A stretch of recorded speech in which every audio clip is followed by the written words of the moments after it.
XS Power? What? It is Friday. It's an Ask Me Anything, but with a twist. We got a special guest tonight, Remy from XS Power. This guy's a professional social media marketing manager for XS Power and a few other things. And, but without further ado, we got to key off the intro, let everybody get their favorite beverage, and maybe a little bit of popcorn. If my internet's a little spotty, I blame Jake. I appreciate you guys, and I will see you in 3 minutes.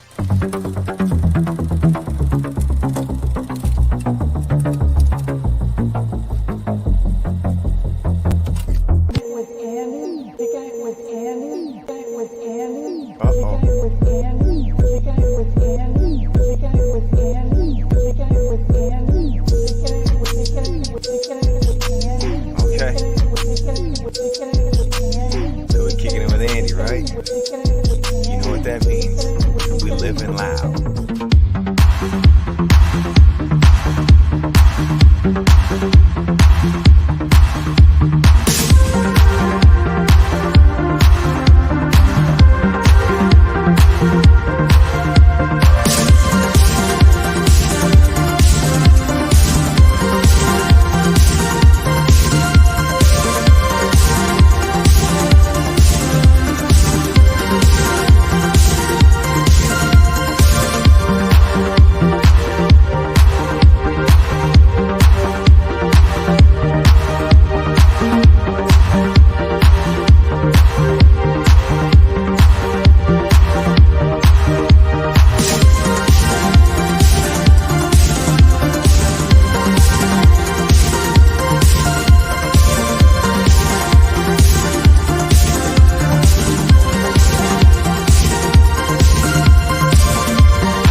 What is going on, everyone? I hope the internet works tonight. I'm not gonna lie, a little afraid. Always problems. You never know. You never know. That's the joy of this. Appreciate you guys.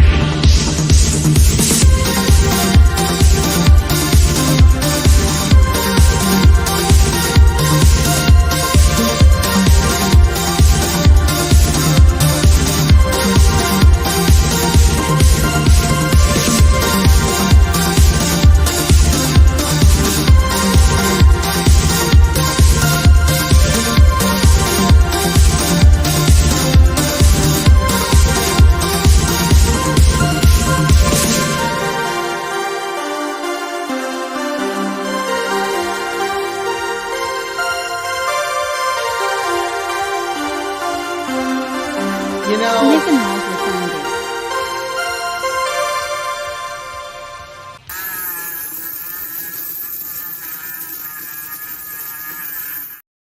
I knew this is exactly how the show was going to start off. Internet not working, pennies galore. Kibo, yes, we have to blame Jake on this one. You guys did great on the Rolling Thunder podcast. Sorry I missed out. I just wanted to relax a little bit, get my mojo, prepare for this show, and we got a very special guest tonight. Remy from XS, we're going to get to him, but I gotta say hello to everybody and the usual stuff. I appreciate you guys so much for tuning in. There's so many pennies, I can't even tell what's what, but William, well, would you look at that? Would you just look at it? It's Living Loud, late Friday night. Look at it. You see it right there? Right there. You just gotta look at it. That's all you can do, man. And I appreciate you, William. Thank you so much for tuning in. I appreciate everyone hanging out with us tonight.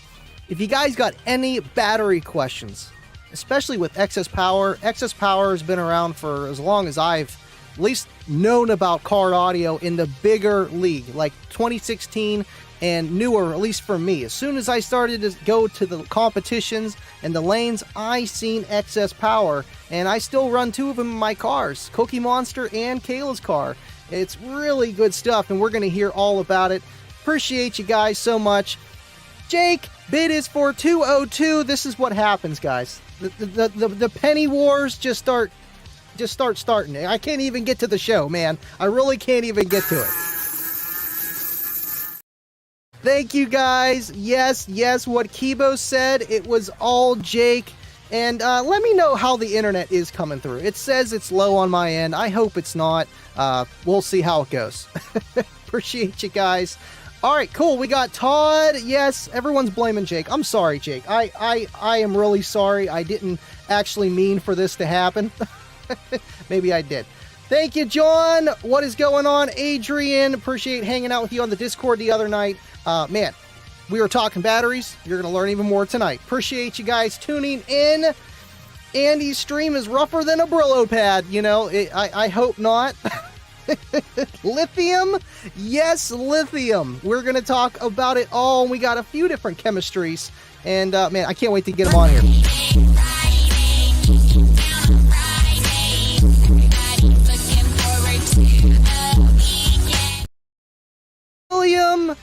William the second. Thank you, man. Lithium? Oh, man. I gotta bring Remy on here. And it's just, I want to, but you guys are just killing it in the comments like you guys always do. Thank you so much, William. Appreciate you tuning in with us tonight. And, man, you know, Excess Power. Like, this is so cool. Like, we've had Travis Young on here twice. And I don't do too many interviews. We had John Myers. I want to get Aaron next. But, man, this is just going to be awesome. And long story short, Bill gave me a call. He's like, you're talking about Excess Power. You guys got to get Remy on. And I'm like, this was for Tuesday. I'm like, man, I got this whole thing going on. I'm going A to Z. It's going to be a lot to talk about. And I'm going to want to ask Remy and just a lot of stuff about Excess additionally. So we're going to get him on Friday. And without further ado, let's bring him on, everyone. Remy. How's it What's going on, man? Man, I don't know it. Oh. It's different with the live streams, you know, but and I'm not the best host, I'm going to tell you that, but these guys are going to love you. And Excess Power, your history with car audio, batteries, we're going to get all into it. And I'm going to ask you a simple question, Remy. When did you get into car audio, and maybe what was your first system that you ever had in your car? All right. So what had happened was, no, I'm not gonna do that.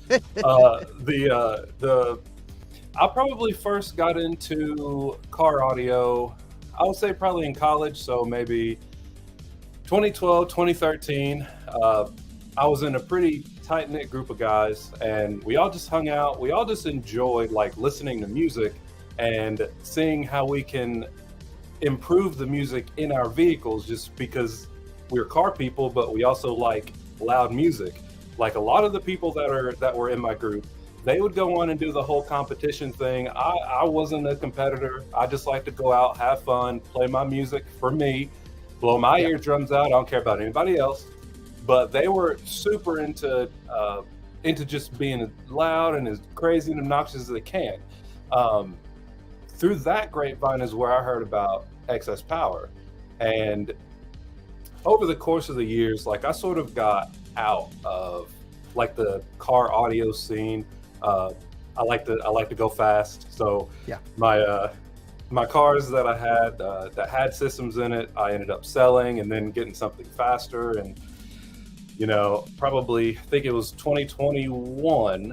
One of the guys that worked for Excess Power was like, "Hey, you need to work for us because like." You know car audio, you know Excess Power, like there's some stuff that we need to fix around here and you'd be perfect for it. So it's pretty much that's pretty much how it all went down. I mean, I had an interview with Scotty and he was like, listen, under the Excess Power umbrellas of companies is Showtime Electronics.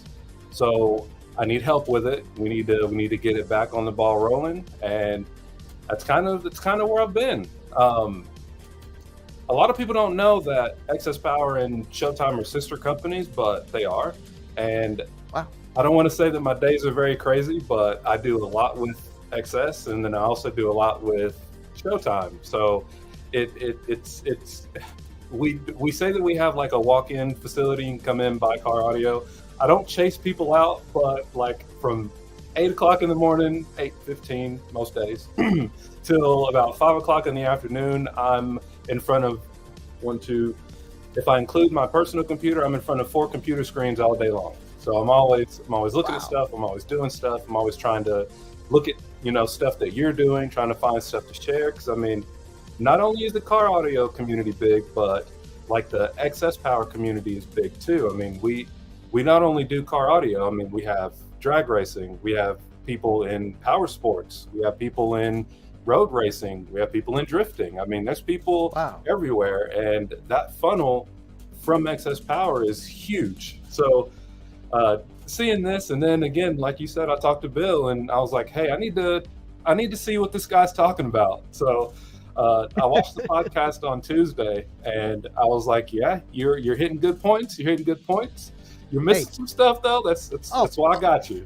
Always, man. We're always learning. If you're not learning, you're not getting into it like you should. And no, I appreciate you watching, man. And I try to answer it the best I can. But with a lot of that stuff, there are some deep rabbit holes, and you really got to know your stuff A to Z. And even then, you're still learning. But batteries are cool, and I think they're, they are the future. We know they are. We see it every day with the electric cars. And I mean, you guys got, it seems like every chemistry of battery almost, and for every vehicle, and even DIY.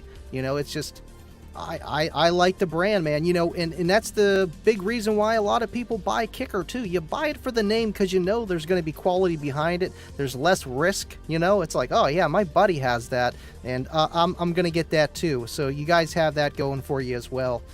No, but that's cool how you got into it with just the car scene and bass too. And I mean it's hand in hand. Even with racing, you need a light battery. You don't want a heavy lead acid up front. Maybe a battery delete and throw it in the back, and gas tank delete and all that other fun stuff just for a few pounds to shed off a few seconds or tenths of a second, really. And the thing is, Andy, I'll tell you, I mean, I've been to probably 10 different events this year, and a lot have been in new markets, like the car show scene. We've set up places like that, and they have just basically been like, oh, XS Power, they're a car audio battery company. And I can't even count on my hands and toes how many times I've heard that. Like, batteries don't know like that they're for car audio. It's just that they happen to excel in car audio, at least some of the lines of batteries that we have. And I've got some stuff to show you when you're ready, because depending Absolutely. on how long your podcast is, I mean, we could look. I'm not an engineer, but I will talk your ear off about this stuff, because it's just one of those things that people need to figure out and realize, especially because we have 10 different lines of batteries and 4 different chemistries. So there's a lot that people can buy and get, but it might not be for the application that they're wanting. Right. Absolutely. Sorry if you can't see me. It looks like I'm frozen right now. Is that the case? On my end, yeah, it looks like you're tickling your feet. Oh, man. Let me, everyone stay put. I'm going to back me and Remy out of here. I'm going to try to reset this. Give me 30 seconds, and we're going to be right back. I got to get this. There's something up. I've never seen it do this, ever. And I've done, oh, man, we're up to like 140 podcasts. This is a first for me. So give us 30 seconds. We'll be right back.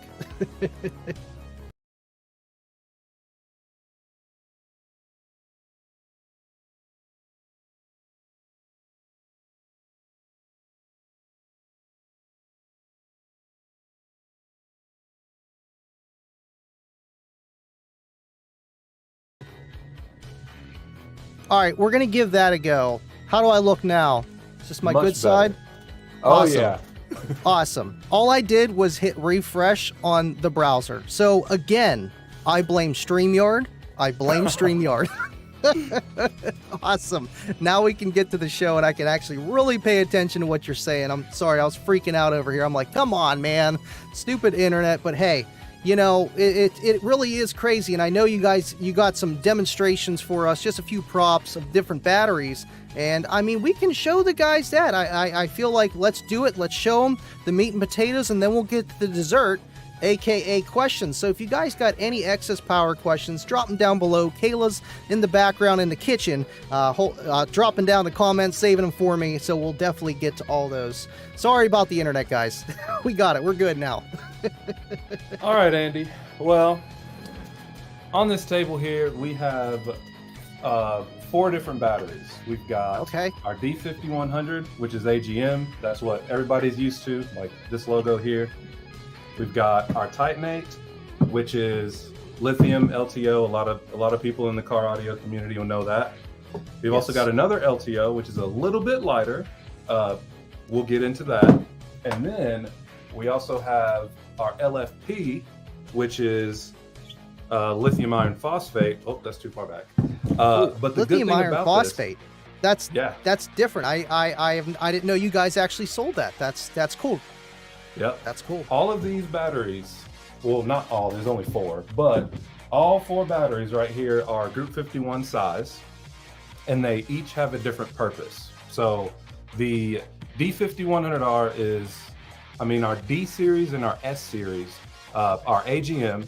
So roughly versus our competition, they're going to have anywhere from 15 to 20% more capacity than standard AGMs that you would get like at a store. This is our D series is pretty much tried and true, and they come in 14 different sizes. Group 51s are going to be Subarus, Toyota. Don't ask me how I know. I've done a lot of research. And it's going to pretty much be plug and play. We even see Miata guys run the Group 51 size, even though it's not like it's maybe like a half an inch, like too tall. They'll bend like one little bracket and they'll drop right in. But D51, or I'm sorry, D series is pretty much where excess power started as far as battery chemistry. Next after that was actually, it wasn't our LTO, it was our lithium iron phosphate line. Really? So, okay. Mhm. Okay. That makes sense. It makes sense because I feel like more people are using LTO now than they did before, at least in my opinion. And the weird thing is, Andy, what I will tell you is the transition from AGM to lithium is changing by the day. Like, you remember when electric cars first came out and everybody was like, no, I don't want it. I don't like it. It's kind of one of those things with lithium.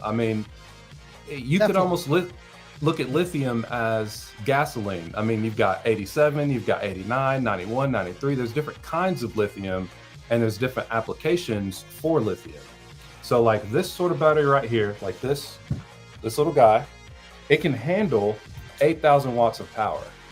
Woo. The thing is, with lithium... I'm going to test it. We'll send it to you. You want one? We'll send it to you. Absolutely. With lithium, That's crazy.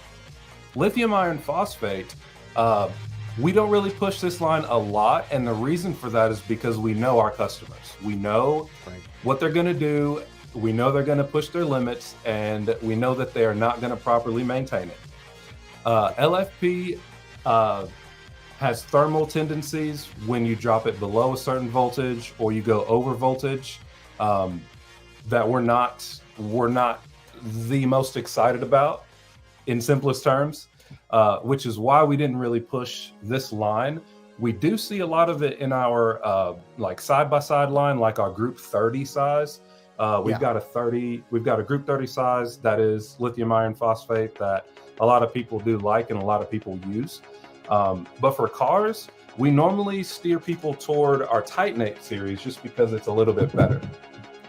When it comes to... I've heard of the Titanate lithium, and that's technically under the hood application battery. You could use it for wherever, but that's crazy. LTO, we've kind of taken off with. Our Titanate line, that guy right there has the same chemistry makeup as this one.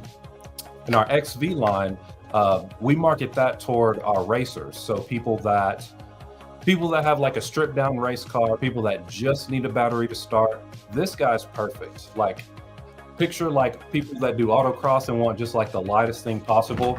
I mean, like, we'll take this thing around at shows and we'll literally give it to people, be like, here you go. Like, try that one out. Oh, I know. They're expecting this 60, 70 pound battery, and meanwhile you can hold it with one hand, and it's it's insane. Yeah, the funny thing about it is that people don't believe they're real. So there's a very distinct memory. We went to a show called PRI last year, and we had some of these out on our table, and we also had wire on our table, like wire that we make. And when people don't think they're real and they're handsy people, you know, they basically, it was just one guy, I will never forget it. You can see where this is going. Yeah. He took positive and negative, big old spark, and he just sort of looked like, oh. And this and I was does like, something? Well, what did you expect? I mean, if we're not just gonna bring like fake batteries, I mean, if you're scared, let me tell you. I mean, it makes sense, going somewhere you're thinking it's just a prop, it's just, this is what it looks like. We're not going to carry the 60-pound battery to a show with us. No, this is the whole thing, the whole kit and caboodle. It's not this battery delete that's sitting over here, man. Now, that's a different story, but I don't think that would happen. Maybe he thought it was a battery delete. Who knows? But still, that's crazy. The weight is so similar to the battery delete that people really don't think, I mean, like, this battery is literally 4 pounds. And the battery delete, I think, is like 2.5. And people, I'm serious, people think they're fake. And I mean, this guy has 1,000 amps of cranking power, just being this small. And that's impressive, because I know people love to compare crank amps with C rating and stuff like that. And it's like, I don't know if it's going to do so well at a cranking battery, but it might do damage, just like, pushing any battery past this point. But that's impressive to have 1,000 crank amps. That means that could run the entire system, start the car and play your system, and you're good to go. I mean, I have one in my Mustang. I've had it probably in there for about 1.5 years, and I haven't had any issues with it. I love your Mustang. You and John both have. What are the chances? Past two guys I had on here have blue Mustangs. Yours is a little bit newer, but yes, John Myers. Yeah, his is beautiful. All kicker, of course. And what kind of system do you got in your Mustang? That's my question to you. So in the Mustang, it's just two 10s, two Sundown SA10s on nice. I think it's a JP13, I think. You know what? I remember I did just watch EXO's most recent video, because you had the shallows in there before, and now you have the E's. Okay, now you like those a little better now? A little louder? Well, here's the thing. I got when I put the JP, so I had a kicker 1200 watt amp in the Mustang, but then I got the Solo X, and I was like, I need something to power it. So I took that amp out of the Mustang and put it in the Yukon, and I needed an amp. So JP13, I was like, okay, 1,300 watts, that'll be good. Little did I know, Big D, Big D? Oh, of course. He did a video, and that thing made like 2,000 watts, and I was like, oh, so that's why these subs are getting a little smelly. Okay. Well, yeah. It's nice to have more power than you need, but that's why I kind of don't like massively underrated equipment, because you go and match it with RMS, and next thing you know, you're putting 2K or more power than you thought you were to your subs. And those Sundown E's are nice. Crazy. They are. Yeah, and I'm not one to need crazy. Like, I don't need like a crazy loud. I mean, I live in Tennessee. Like, we're near the mountains. I drive fast. Like, I don't need like a crazy heavy system to be, first weighing me down, but then creating some sort of havoc like on the car. I mean, not that I really care about it, but like if I can keep something from happening, then I'll at least try a little bit. Absolutely. If I can think about doing something to prevent it, I will, but I'm not going to just, ignore it. Exactly. Yeah. No, so the Type E's in the Mustang, and then I know you got an L7X, and what is that in? So that's in the Yukon. We call that Okay. boss lady. That's House lady. I like it. I like boss it. lady. Boss lady. Okay, Yeah. even better. I like me some boss too. You know, I mean, Um, the funny thing is and it's weird. I have a cousin that lives in North Carolina, and he was down a couple weeks ago, and he was like, "Man, you had that hour-long video on the internet." I was like, "First of all, how'd you even see that video? I didn't post about it like on my like personal social media or anything." He's like, "Don't worry about it," but I saw it. oh And that yeah, big man. old thing in there, because they're kind of like none of my family really is like big into like modifying cars with like crazy sound systems, and that 112 isn't crazy compared to what your audience has. Yeah, yeah. But Still. yeah, I It's- mean, still, and even That's- when I let people hear it, they're just like, "This is ridiculous," and I'm like, "Yeah, there's people with 9 and 12 of these in a vehicle." And I think we're just spoiled, of seeing all the bigger builds, even the one Exo's working on, and everybody else. It's just massive demo rigs. It's insanity, really. Just to have an L7X12 or 215s is really out of the norm. It's more than the normal person needs or wants, but we're just kind of crazy. I mean, that's why we're doing these podcasts. We're nuts. But no, absolutely, man. And I think both systems you got are perfect daily setups. The Sundown Type E's and the 12 L7X. It's more than enough. I try to tell people anything over a 140 is going to be able to tickle your ears. Get that nose shaking a little bit. Like, oh yeah, this is nice, and my day's better because of it. Yep, this is what I like. Yes. No, it was just cool, because, like, honestly, I didn't know you until you were on Exo's show, and that was awesome that he had you on there and just kind of helping you out, and putting your systems together, building blocks. I'm sure it's helping him with content, and you vice versa, but you don't really need that, and it's just so cool to have you here. And I'm like, oh, I know Remy, absolutely, man. And I'm like, I feel so bad. I have this big plan, I feel like one of those teachers at school when I do Kicking It with Andy. It's like, okay, we got the whole itinerary here, and it's like, oh wait, Remy wants to come. Oh crap! I can't throw it away. We're gonna bring you on Friday, and I'm happy you're here, man. I really am. Yeah, I appreciate that. Like I said, I'm like doing what you do is definitely needed, especially in the car audio space.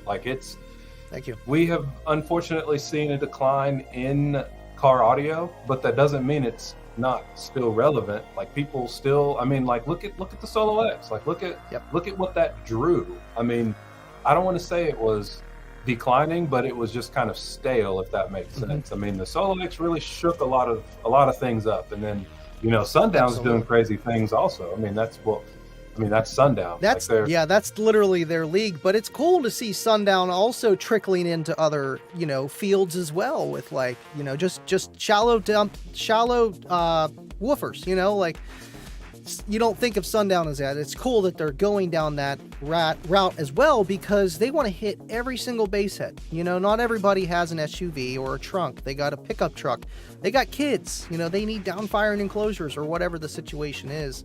And absolutely, man. The L7X is a game changer, but I mean, it's kind of been Kicker's thing. They just finally got their feet wet in a way of just everyone else's eyes of SPL, like they were the bee's knees back then when they used to make the Solo X, the Warhorse. It was just untouchable equipment, watt for watt. And then, the economy, everything kind of went stale, and, they stayed true. And it's crazy to see one person own one company as long as they did. It's just crazy. And it's also crazy that they're doing this for us 1%ers, the 16-12 build guys.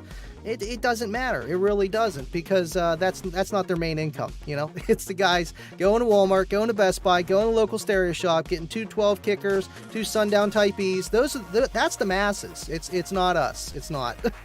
Unfortunately. Trap House.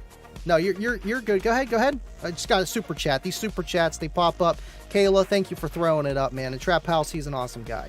I know he had some questions about Lev 60s, the DIY lithium iron phosphate prismatic kind of cells. And he just got the LEV 60 2 hours ago and charging it. Can't wait till it's charged. Thanks for the info. You're the best.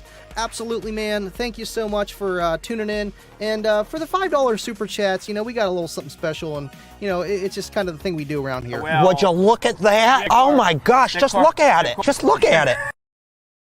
Just look at it. Would you look at it? Would you look at it? Yes. Thank you, man, and thank you, Trap House. Appreciate you. And he's been tuning in recently, and it's so cool to be able to help not beginner bass heads, but just the people that are learning like I was and I am. And I love to learn more from people that know more than me. That's the best thing you can do is put yourself around people that know more than you. And the podcast, that's how I help the people that know less. But even though I'm helping them with one subject, they may know something more about me than in another department of the same car audio thing. And it's just cool for us to be able to come together like this. It really is. Yeah, it's a very interesting. I will say battery technology is a very interesting segment to be in, and I'll say that because, and I hate to mention electric cars again, but because they've taken off and there's so many different types. Our biggest thing is just making sure that people get the right application for whatever it is they're working on.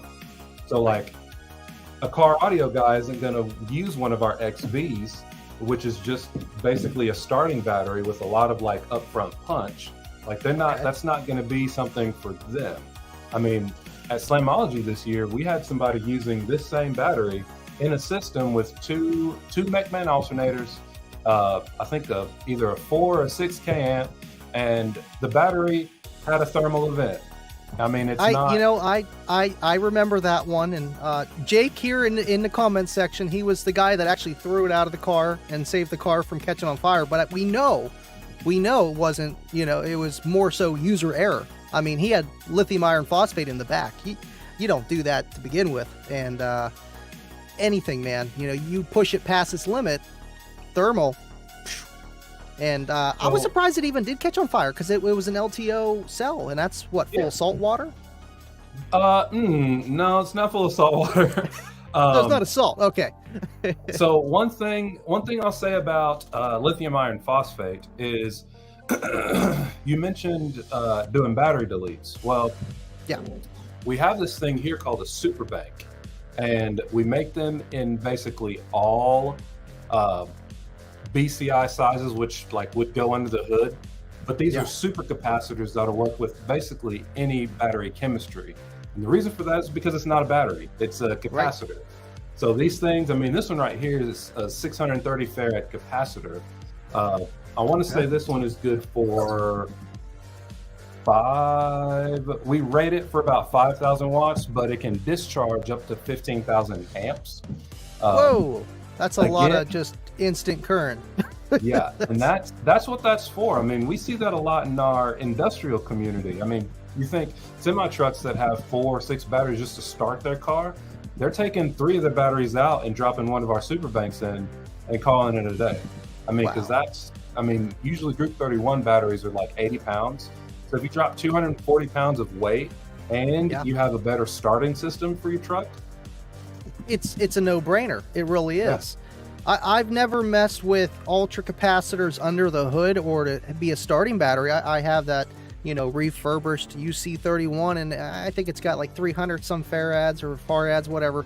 And it is pretty cool. I like the technology of it. Of course, it has next to no capacitance, but it's the advantage of that instant discharge and instant recharge that works. And especially for starting a car, I didn't even think of that. I mean, that makes sense because you need that initial turn and that's it. And then you don't have to worry about mixing chemistries. Now, with the capacitors under the hood, is there any kind of, because I've always heard, technically you shouldn't put a battery under the hood because it gets really hot under there. Do you guys do any kind of safety things or, to keep the battery inside cooler than it normally would be because of the case? I have a great comparison for you, Andy. Oh. So This guy right here is our Group 51 titanate. This guy right here is the actual titanate module. And as you can see on the bottom, the actual size is a lot smaller than the actual case itself. So this guy, even though it is still a titanate product, this is our modular titanate. It's not going to be rated for under the hood because it isn't safe for under hood temperatures. This guy is. You can see there's a little bit of a size difference, but our BCI sizes, our Group 51, Group 48, are all made to withstand under the hood temperatures. We do case most of them. Well, actually, all of our lithium and all of our ultra capacitors are made in the U.S. And the thing is, I mean, if something happens, you can send it back to us. We'll see what's wrong with it, and we'll normally fix it. I mean, the big thing is, again, going back to making sure you've got the right application. If somebody puts one of these under the hood, we've seen it. We've seen people do it. It's not happy. Going back to the fire situation, these aren't going to catch fire because they don't have the same thermal makeup as our lithium iron phosphate line, our Li line is what we call them. So we see a lot of people use these like in the rear of their vehicle. I mean, because these will handle 5,000 watts like on their own. We see a lot of people pair like an AGM under the hood and one of these in the rear of their vehicle. I mean, with this being able to add 5,000 watts, I mean, that's a nice cushion, you know. The world's your oyster. See, I didn't even know I've seen that titanate, but I didn't even put two and two together that you have two different titanates, one for under the hood, one for just normal applications. So that makes sense. You almost have a ton of extra cushion on the outside, so just the heat physically has a harder time getting to the battery. And I feel like that could be a make or break for, you know, anything under the hood. Gets hot, but still, you think lead acid batteries, you know, they don't have too much protection, but that's an entirely different chemistry. I've heard even it was bad to put just AGM batteries under the hood, like it does damage or whatever. But I feel like it depends with the case. And I'm not an engineer, but I can tell you from experience that it works. That's about all I can tell you. I mean, I know. Same. You know, yeah, I've done it for forever. Just, you know, you hear these rumors, these myths, and I feel like even if it would be true, all you're doing is doing a little bit of damage to the battery, and it's going to be okay. And 9 chances out of 10, you never get all the cycles or the whatever life out of the battery because you're abusing it anyway. You know, you got on a 3,000 watt amp, and you're over discharging it, and then you're wondering why you only got, you know, 2,000 cycles instead of 4,000. And then it's like, listen, you can't even count them anyway with car audio. You're not completely decycling them. But we had a few questions here with LTO. I know Jake was asking about what kind of electrolyte it uses. Jake, thank you for the pennies. And is it good for extreme cold temperatures like Minnesota, North Dakota, and I'm going to add Canada? What do you think? Okay, so to answer the first question, these actually don't have electrolyte in them. They're so what's inside of, well, I'll start with this one. What's inside of this is prismatic cells. Okay. They're more of like a squarish sort of style versus like cylindrical cells like these guys right here. Yes. So the prismatic cells don't actually have any type of electrolyte. Electrolytes are used more in AGM products. Okay, so like a wet cell electrolyte, yes. Wet cell. Okay. Mm-hmm. Even AGM have electrolytes in them, and that's another thing that we see because with our AGM batteries, if they're fresh, once you get your initial charge on your battery, you'll end up seeing a little bit of the electrolyte seep out, and that's just from the initial charge on the battery. We get calls all the time like, "Oh, it's got this battery, and it's got green stuff. It's leaking battery." No, it's not. It's not battery acid. It's just that's crazy. The electrolytes that are filling up and getting ready for use. That's all it is. It's just a fizz, man. It's just a fizz. Yeah. You know, and it's usually a one-time thing. I can't say I've ever experienced that because both of my XS to 34 and to 31 were both hand-me-downs, bought them used, and they're still running today. And there was both purchases were like 5 and 4 years ago, and they're still running good. Sitting 12.7, 12.8. They're there, but they work, and it's just crazy. So I never got to see one brand new yet. I mean, this one didn't do anything yet. I'm waiting on it. Well, hurry up. Let's go. Yeah. Come on. Yeah. Let's go. That's it. Now, temperature. I've heard, lithium just in general is going to have a harder time. Sometimes you turn the lights on. What's your opinion on all that? So with LTO and cold temperatures, the thing that you're going to notice going over to LTO or even LFP is the fact that AGM is a very ancient technology when it comes to batteries. So the efficiency of AGM is so much lower. This couldn't care if it was at negative 20 degrees. It's still going to put out 1,500 cranking amps as long as it's got a full charge. Makes sense. Now that's great. I know AGM. I mean, just in general, batteries, at least with wet cell, are sluggish. Your alternator's working harder, and then summertime it's the opposite. The alt's having a hard time. Batteries are, heat's heat, but still, just sluggish. Even these sort of like in hotter temperatures, even the ones that are rated 4 under the hood, they'll normally charge up a little bit slower too. I mean, it's a combination of the heat that's trying to cycle itself through to make sure everything is safe, and then your alternator charging slow also just because hot. Like it's trying what it can. I mean, heat's resistance, so it's trying its best to get right back up to where it was, especially like on heavy bass notes, or if you're moving your car like around in a parking lot and you're not letting it like charge back up, then you're going to see slower charging.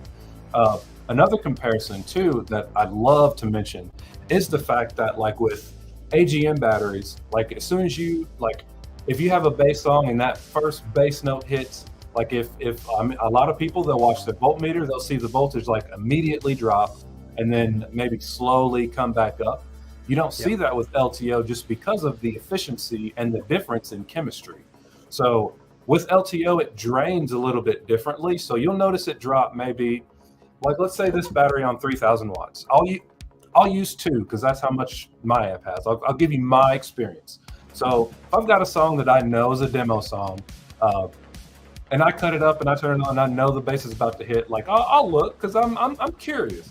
It'll go from like 14.3 down to like 13.7 maybe, and that's at full juice. It'll drop down like 13.7, and then depending on how long the bass note is, it may drop slowly after that.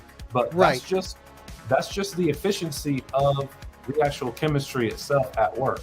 With AGM, you'll notice a much higher drop, and then it may go up if your alternator can charge it back up, or it may just stay where it is just because your alternator doesn't have enough to keep it back up. Right, and it seems like they are stiffer, compared to lead acid or AGM. Like you're saying, the voltage drop is more apparent.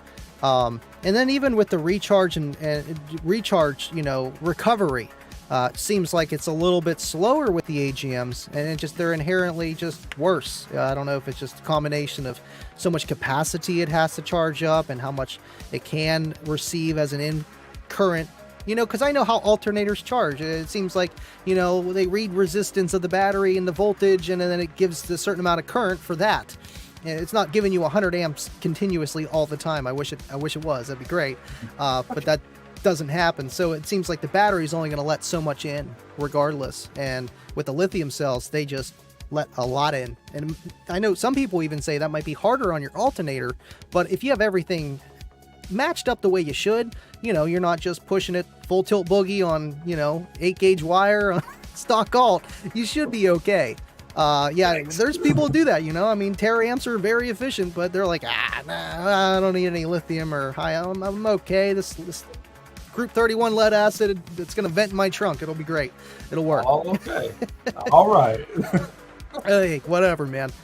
Trap House, thank you for the $5 super chat. Remy, do you feel like I need an excess battery under the hood With the LEV 60F battery, system is only 5,000 watts max. Only have lead acid with an isolator so far. I spoke to him past 2 shows. I was like, run the isolator at the very minimum. But yeah, I think you guys have almost every alternative for that to put in there. Maybe that ultra capacitor you were mentioning earlier would be the perfect kind of match without having to worry about anything. Yeah, I've never heard of the LEV 60F. Is it LFP? It is lithium iron phosphate, and it's Okay.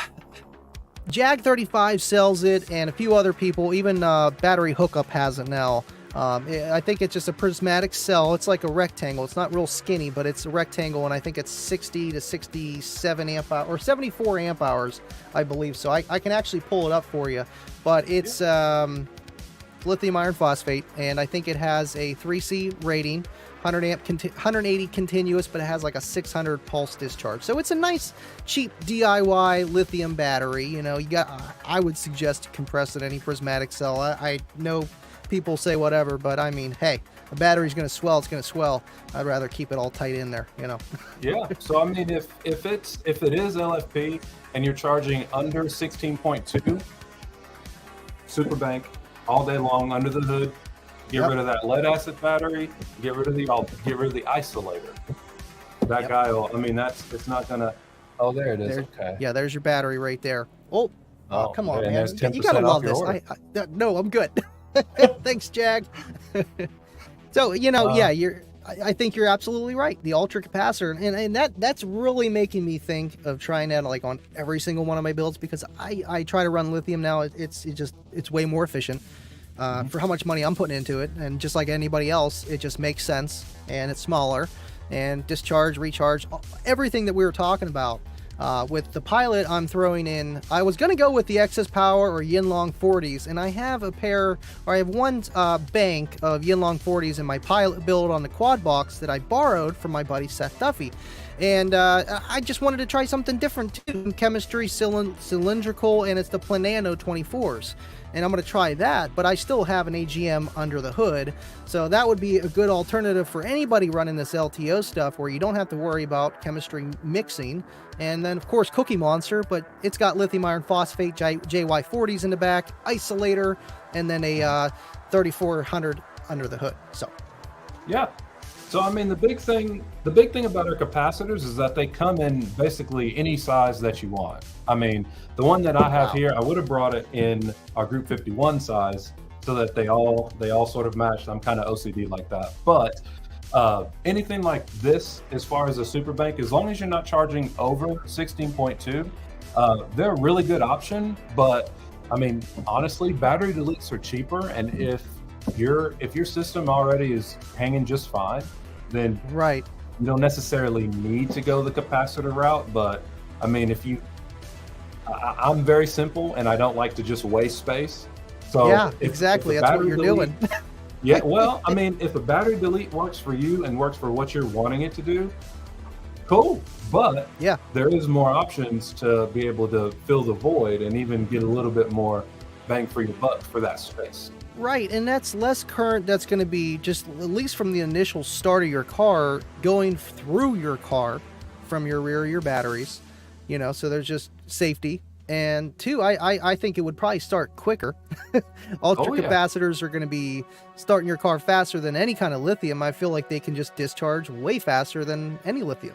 So it's going to turn over quicker. Maybe in the wintertime, you know, you don't have to keep pressing the pedal on your carburetor. No, I don't know about that, but you don't have to pump it up.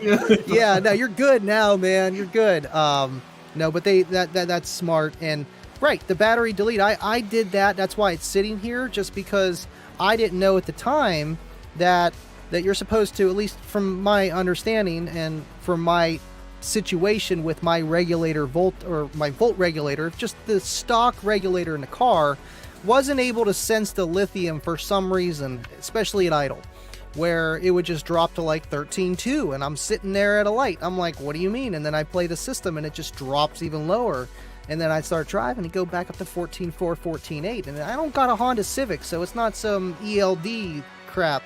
And here, people were telling me that I'm supposed to run my charge wire from my alternator to the back battery, and then from the back battery to the front of the car. And I didn't do that. I just hooked it right to the delete and then, just as I normally would. Now, why is it? Is that the sense wire or some kind of sensing of the alternator? Why that happened?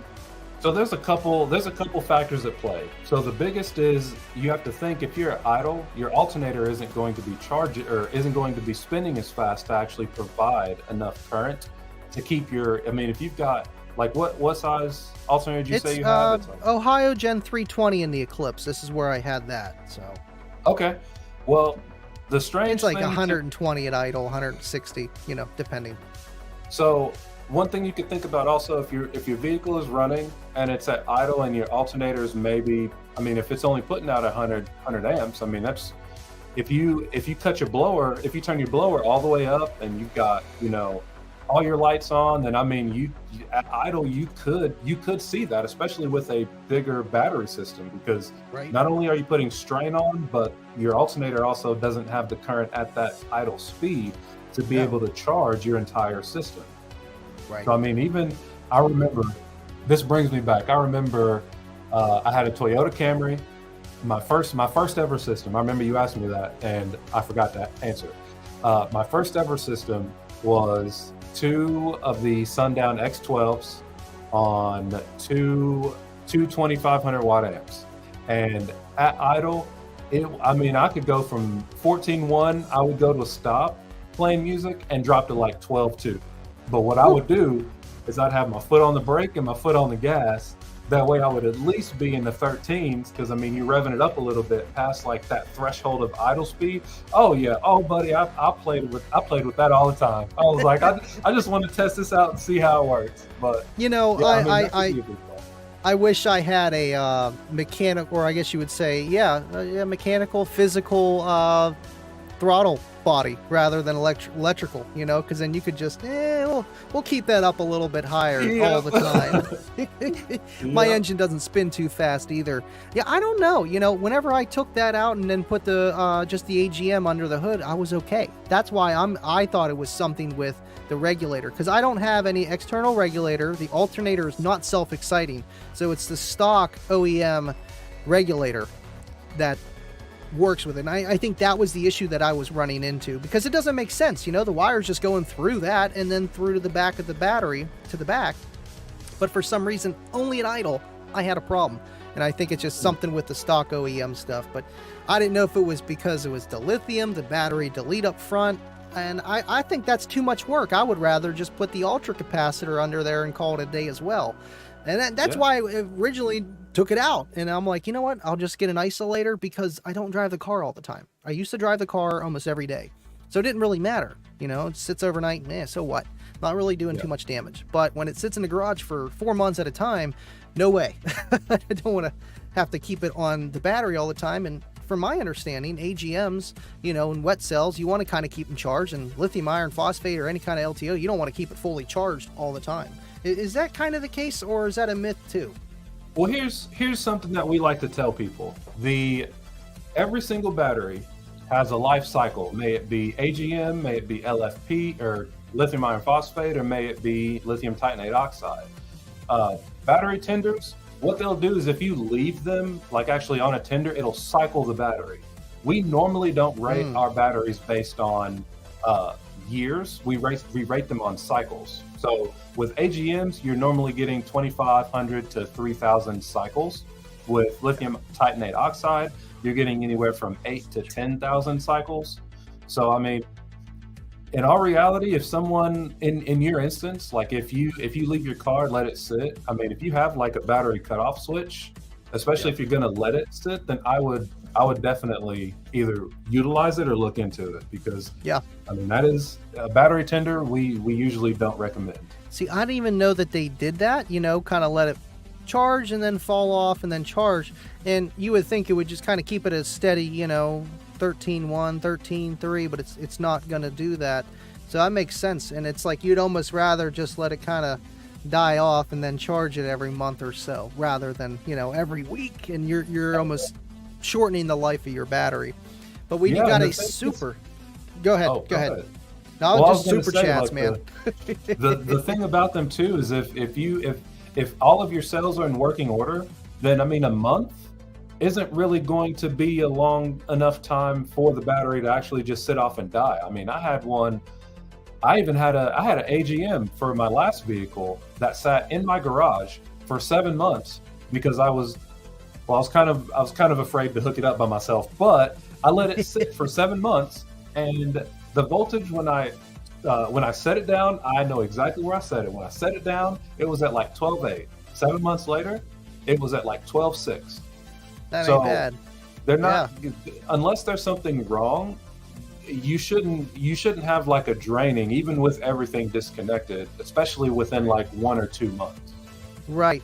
Yeah, because you don't want to disconnect your car, because then you got to redo your whole head unit and everything else and all your presets. But it does have a little bit of a parasitic draw to keep everything going, but it's not that bad. And like you said, I've had batteries sit too, like a year, and I'm like, ooh, 12.4, that's bad. But the battery was already kind of old anyway, and then it would go up to like 12.9, and that's about it. And you could tell it was already, it was going out. It's not bad, but for a battery, really that's no good. It was AGM. What did yours usually come at? Like 13.3, 13.1, give or take, like fresh off the shelf, oozing out.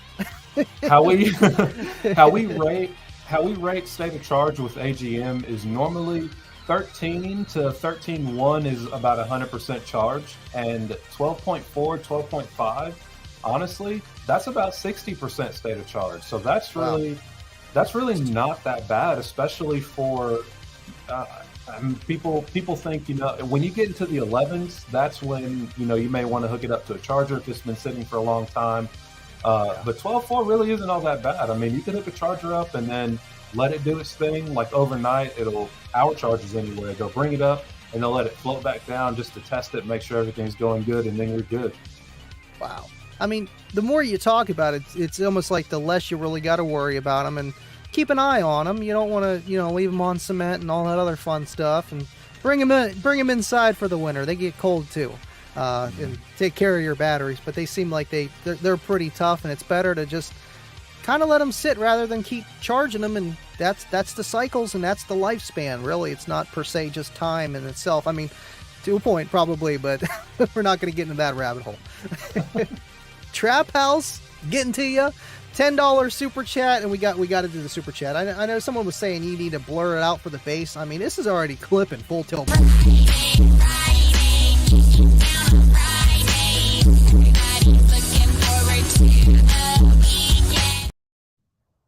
I remember those days just cruising down the street and it just bass.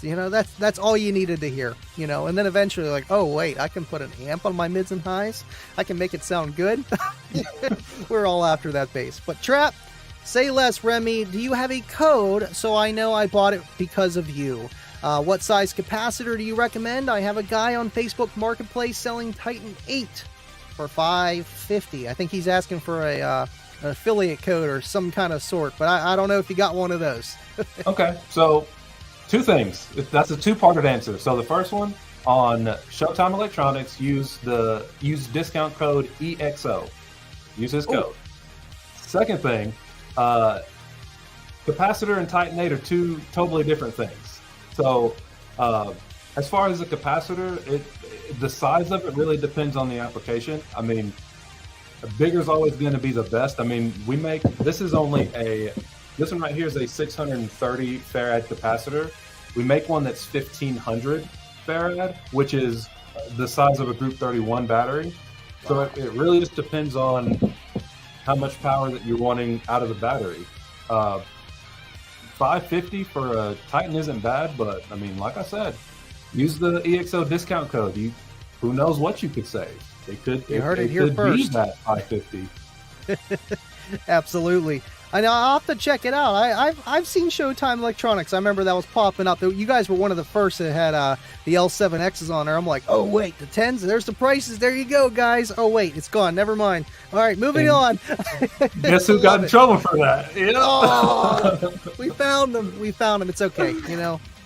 Kicker's forgiving, and I'm sure your guys are too, and they take care of you. And it's awesome that you're the one behind the scenes. I'm glad I met you, man.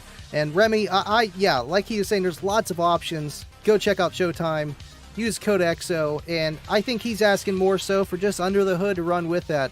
Honestly, with the Titan 8, you're mixing LTO with that lithium iron phosphate. So if you're not going to go the battery delete, I would go with the ultra capacitors. And if you need any help on that, man, shoot me a messenger on Facebook or message Excess Power, and we'll get you going. This guy's going to be answering you. He's going to get the right answer somewhere. Exactly. We're going to get you going, man. John K with a $5 super chat. This is how this show goes, man. Would you look at that? Oh my gosh, just look at it. Just look at it. I love it. It really makes you want to look at it. You know, I love it. I do. John K, thank you, man. Question to tag team.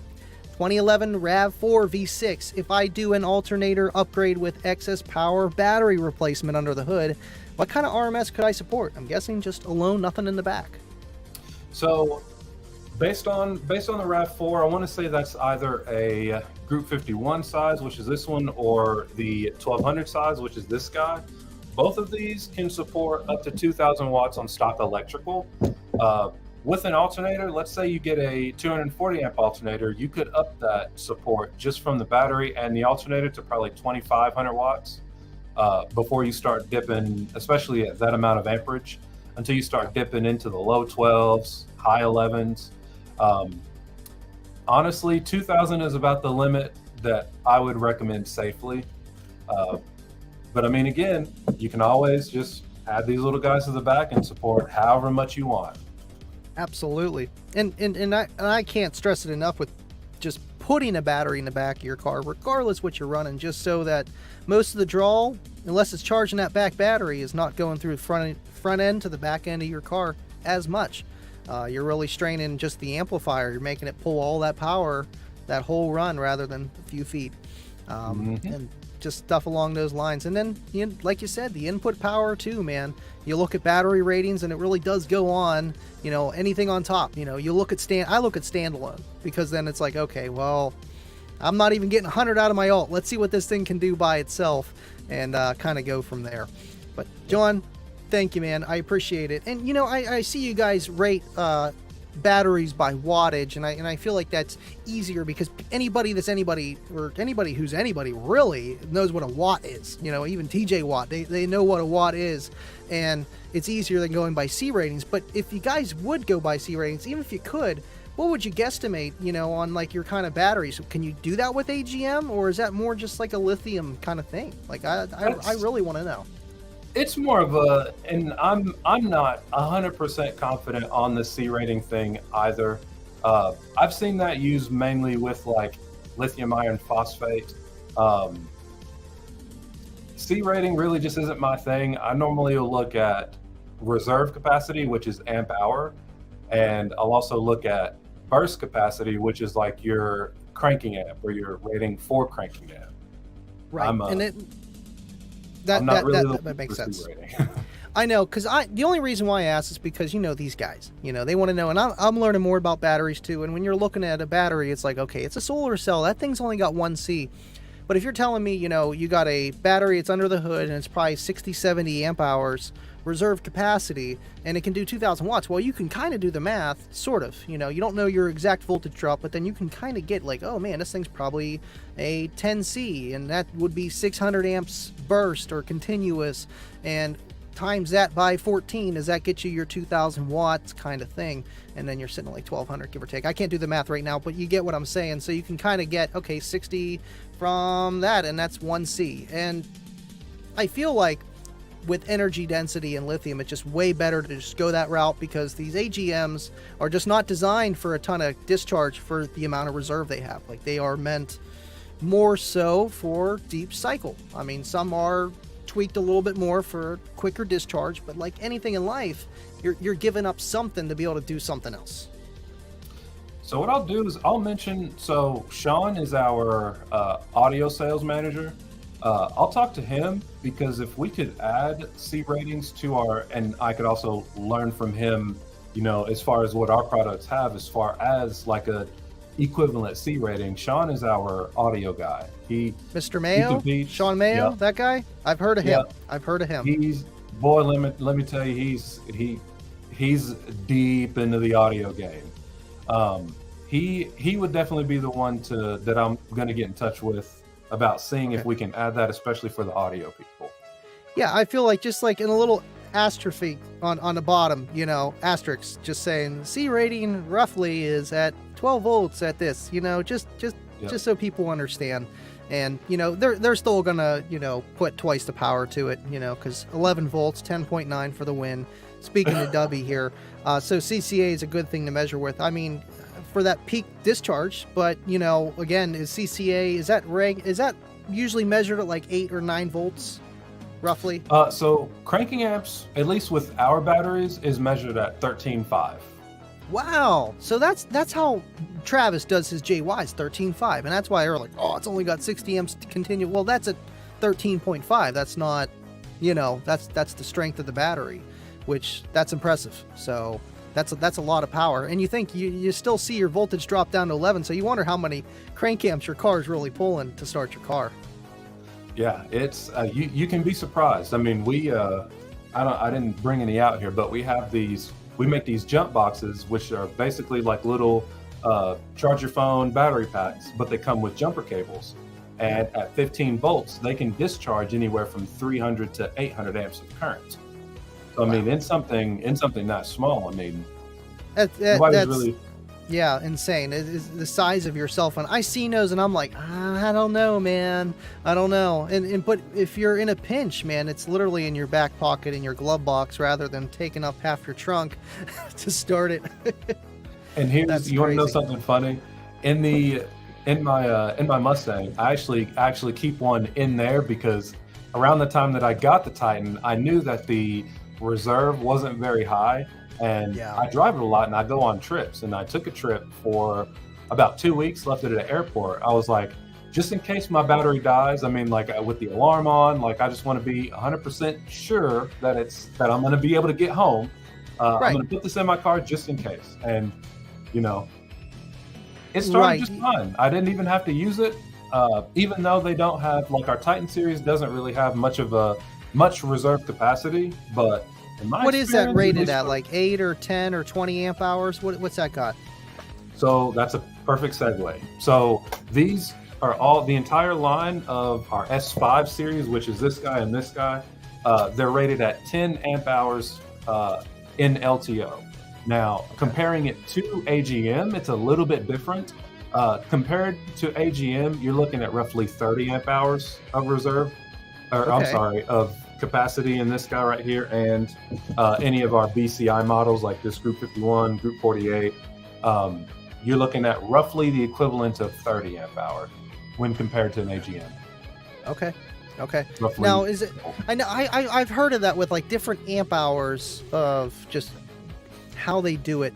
And, I've even messed with small, 18650 like vape batteries and just discharging it and having one of those USB meters and seeing how much capacity it has. And I even realized that a higher voltage is going to have less capacity than it does at a lower voltage in just watt hours of capacity. So comparing AGM with lithium, I try to tell people too, if you only got a tiny bank, it doesn't take long for that battery to die with a light on. And that is the negative of having a little bit of lithium, but for the amount of output potential that you have, it makes sense for exactly what we do in car audio. And the Titan 8, I've heard nothing really bad about it. I've always heard good things about the Titan 8, and just, type of battery is, anybody's going to say it's expensive. Come on, man, I run Kicker. Look at this stuff. It's not cheap, but it's good stuff. And I feel like the people that are out there spending their hard-earned money from work, they want to get something that's going to last and it's going to be good. And if they do ever have like a lemon, you guys are going to take care of them. And from what I understand, it seems like your warranty policy is like no questions asked. We got you covered because it shouldn't be a thing. We got you. Thank you for your time. It's normally not. I wouldn't say it's that laxed. Only because we do have a lot of people that will mistreat our products on purpose, and then that's a whole different story. Like I had throw it in the ocean. Oh, why did it stop working, man? Yeah, like I had a guy. He was he left it. He had a Mustang just like mine. I met him at a Mustang show that I did earlier this year, and he got the same battery that I have in mine. And I was like, I've had this thing for a year at this point. You're not going to have any issues. I've had it in this vehicle. Like, it's got like the onboard BMS. Like, it'll, as long as you reset that when you get a new battery, just like any other, it'll be fine. He's into tuning. He tuned his car. He let it sit for 30. He let it sit over 30 minutes with the AC on, with a laptop plugged into it, all the lights on, headlights on, everything, and he drained it. So then he called, or he didn't call me, but he sent me a message on Facebook and was like, "Hey, this battery died. What's going on? Like, why did it die? Like, well, what were you doing?" He's like, "Oh, well, I was tuning my car." And I was like, "Okay, well, did you have any of the lights on, the AC blowing?" And he was like, "Yeah." And I was like, "Okay, well, any battery would have died at that point." I mean, like, you have to sort of put into perspective, like, what the battery is going to be doing. Like, our Titan 8 series would be terrible in boats. And the reason I say that is because boats have like troller motors and they don't want to have to run all of the time. AGM is going to be better for that situation, just because it's going to have more reserve capacity to be able to run longer with more accessories on, and there not being some sort of alternating current keeping the battery at voltage. There's always a battery for every application. You know, I try telling people that, you know, like, oh, that's a bad, well, it's not meant for that. It's not designed for that. Yeah, I'd rather take a, you know, I mean, they got lithium iron phosphate 100 amp hour batteries, but, you know, solar cell type, but an AGM Group 31 XS3100 on my boat rather than my JY40. There's no way, you know, it's over twice the capacity, and it's just, you know, that's what it's meant for, you know, deep cycle, and, you know, but can it do as well as my JY40? Close, but not really, you know. It's hard to tell. That Group 31 is a beefy battery, I will tell you that, man. It's been through it. And I put on a lot of systems, a lot of not enough input power systems, you know, 10 volts for the win, clamping 4K on 2 kickers, you know, just do a little burp, you know. Oh man, that's too much power, but it's okay. It's taken. It's good stuff. Better than these, I forget what they're called. I have them right here. High rate max UPS batteries. I don't know. They're like those backup security batteries. And you can tell the difference between that and the D3100. It's like, yeah, no, not so good. Yeah. But, Dubby, he's saying that you need a balancer for AGMs too. Are they wrong? Like by themselves? I know, right? I don't know if it's like inside. Is there any kind of, there's not any kind of like technology inside of an AGM battery other than, you know, the chemical properties and the plates, right? No, that's it. They're just doing their thing. So you don't even need to. And is that maybe because it is an entity inside and electrolytes and plates rather than separate cylinders and separate prismatic cells outside, not connecting with each other or something? So I don't know. Inside of an AGM battery, I mean, it's basically entirely connected. And I mean, there are cells inside of it that can go bad. I mean, that's just the nature of it. Like, that, not everything is perfect, and cells inside of batteries do go bad, even AGM, but you should never need a balancer. I mean, maybe the question is more like if you're running like a balancer, or if you need a balancer with AGM and like lithium iron phosphate. Maybe if that's the question, then I would say yes. I know, I feel like whenever you put batteries, I think the balancers are more so for when you're wiring something in series rather than something in parallel. Because if you have a parallel, it's just going to naturally want to balance itself, you know. Well, the AGM chemistry is going to do that on its own, unless there's a cell that is bad. But when you're hooking these guys up, our actual lithium cells, you do want to get a balancer, just because each of the cells you want to flow equally. And then when you charge them, you're going to end up, hold on, let me see if I can get there you go. When you charge them, you're going to end up having a more stable voltage overall. Okay. Makes sense, right? Because, you know, if everything's balanced, one's not charging more or less than the other, and everyone's happy in paradise. Now, I like how you guys have those Yinlong 35s, 45s, and I know people are going to say, oh, all you do is rewrap it, but to be honest with you, man, it's harder to find Yinlongs Anywhere else, I mean, other than when Brad's posting it, love Brad to death. Whenever he's posting it on Sherco batteries or Alibaba or wherever they're coming from, you know, obviously they're not made in America, but it's nice that you guys have it as a one-stop shop, just like with like the car audio wire from Kicker. It's a lot more expensive than going from Down for Sound, but they have it available. And for the average person that says, hey, maybe I want to try doing it myself with an LTO and I want to run 3-4 banks, well, you guys can make it happen. Here you go. And here's the balancer and all the bus bars you're going to need with it too. EXO, I actually had a conversation with him a couple days ago. He's running 20 banks for his van, which is just entirely insane. 20 banks, meaning he's going to have, what's it, 20 times 120. Yeah, 800 amp hours, or is that more than 8,000? I don't even know. 800 amp hours. Lot. Yeah, a lot. And I mean, I told him, I was like, listen, with these guys, all I can tell you is that they show up looking just like this, but obviously like in a pack. You put it together yourself, which I'm not going to do because I will blow something up. I'm not good with my hands. But they are more energy dense. I mean, they're 35 amp hours in a bank of 6. That's going to have way more reserve power than this guy is. But right, they're also a little bit more bulkier too, and you got to build your own case, or mine's still sitting over there. I mean, I put it together. Trust me, the first time I did it, I was a little scared. They're pretty big batteries, man, and for that to go spark, and it's a lot of current. I've done it with AA batteries years ago, just messing around. I want to make 6 volts. Here's 4 of them. Here we go. Yep. Not as scary, but right, it's definitely that pro to advanced tier for, just the person that wants more. But you could do the same thing with a bunch of those Titan 8s or all the other LTOs or AGMs that you have for excess power, but that's a whole entity by itself. It's nice that you guys have that available. So they can also, oh, perfect. They can actually be linked together. So on the ends, you'll see set screws, because you can put all of your wire up in here.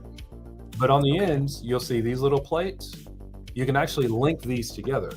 So on the excess power page, I actually have one of our former employees that has, I want to say 6 of these, but he's got a bunch of them, and he basically just linked them all together. And with all of our modules, they'll come with this little packy, and in this little packy, we'll give you the actual mounts to actually screw them together and run them sort of in parallel with each other. I didn't even know that those did that. I know you guys had those nice input, just slide the wire in, crank down. I'm like, that's nice. I didn't know you guys could link them together, and that makes it a lot simpler, especially, for someone trying to have a couple of them all together. Boom, boom, boom, boom, boom, and it looks pretty, and it works. And it's still, again, easier than doing the DIY stuff entirely with the cylindrical cells and stuff like that. Yep. That's crazy. And less you have to worry about. Exactly. Because those already have the balancer put inside. Like it's done. You don't even have to worry about it. It's sealed. If it's not sealed anymore, you probably did something wrong. Drop it in. Call it a day. Set it and forget it. And that's the thing where people, I hate whenever they're always like, there's something out there cheaper, so hence it's better. But some people don't want to think about it, and they just want to put it in. They just want to get it over with and play their system, because that's more what they care about. Exactly. My bank is still sitting there. I just haven't had time to build the box for it. If it was anything else, it's just plop it right in there. That's why I've always, whenever I first got into lithium, I gravitated towards Travis. 1, he had the big Kicker cube build, and 2, he made his own batteries, and I'm like, this guy, I trust him. I'm going to go with him, and that was a good decision because they make good batteries. And again, it's so much easier. And even with the Salt series that they got coming out, I know it's different tech and maybe not as energy dense as other stuff, but it's still cool. And it's in my car. It's done. Just plop it in there, and that's what people are paying for, and that's what they want. Yep. Which, I mean, that anything that's like salt based like that, that's a different chemistry. We've heard that it's just as good. We haven't really messed around with the salt stuff or the nickel magnesium based.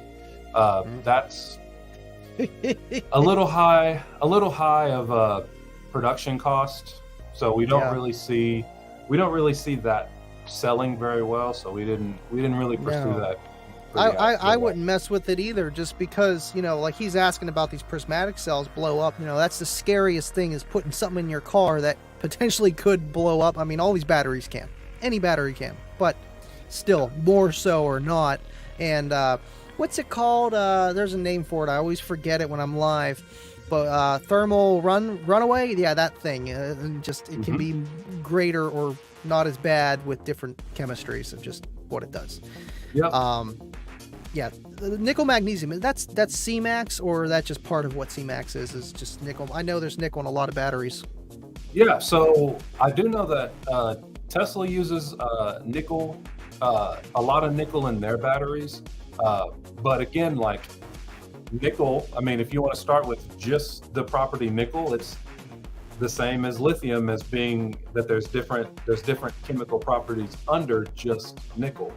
Right. We just haven't explored it, just because we're riding the titanate oxide train right now. I'm on there with you, man. I tried the LTOs because I took out the JY40s. Well, I had one in Cookie Monster, one in the Pilot. Well, I got a 10K Kicker Warhorse, and I'm like, okay, I'm putting 2 JY40s on here. This is why I bought them, for when I went bigger.